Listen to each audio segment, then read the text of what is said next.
আসসালামু আলাইকুম। আবার একটি নতুন ভিডিও নিয়ে আসছি কিভাবে আইফোনের স্ক্রিন রেকর্ড করবেন। কোনো অ্যাপস ছাড়াই এই ফোনের সেটিং থেকে এটা করা যায়। তো এটা কিভাবে করবেন আজকে আমি দেখিয়ে দেব। তার জন্য আমাদের যা করতে হবে, এই যে দেখুন এইরকম দেখাবে। তার জন্য আমাদের যা করতে হবে, শুধুমাত্র ওপর থেকে একবার টান দিবেন, এইরকম দেখাবে। দেখুন, টান দেওয়ার পরে এই পাশে দেখুন ওপরে একটা প্লাস চিহ্ন দেখা যাচ্ছে ছোট্ট, এইখানে একবার টাচ করে দিন। টাচ করে দেওয়ার পরে এইরকম দেখাবে। এবার এখান থেকে কি করবেন, আপনাকে অ্যাড এ কন্ট্রোল লেখা আছে এই যে নিচে, এইখানে একবার টাচ করে দিন। টাচ করে দেওয়ার পরে এইরকম দেখাবে।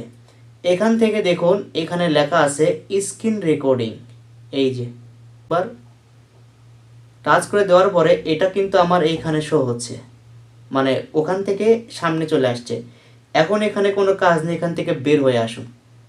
দেখুন এখান থেকে যখন বের হয়ে আসবেন আপনি আবার একবার টান দিন, দেখুন এটা শো করছে এখানে স্ক্রিন রেকর্ডিং, এখানে একবার টাচ করে দিন। এটা কিন্তু রেকর্ড হচ্ছে, এই যে উপরে দেখতেই পাচ্ছেন। তো এখন এটা কিন্তু মাইক্রোফোন বন্ধ আছে, এই মানে আপনার ভয়েসটাকে রেকর্ড করার জন্য সিম্পল এর উপর একবার টাপ দিবেন। ট্যাপ দেওয়ার পরে দেখুন এই যে মাইক্রোফোন অন, এখান থেকে অফ করতে পারবেন, অন করতে পারবেন।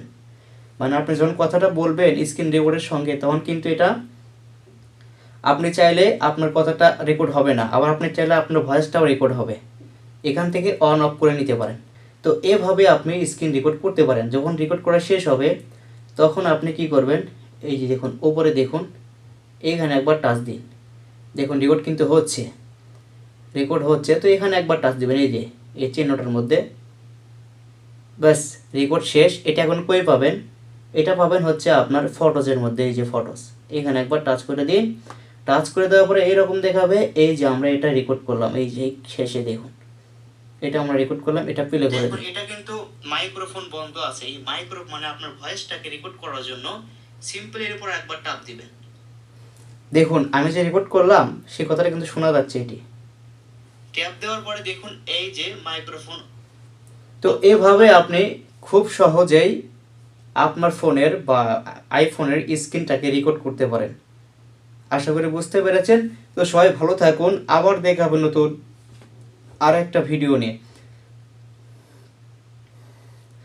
এতক্ষণ ধরে ভিডিওটা দেখার জন্য আপনাকে অসংখ্য ধন্যবাদ। সবাই ভালো থাকুন, আবার দেখা হবে নতুন আর একটা ভিডিও নিয়ে।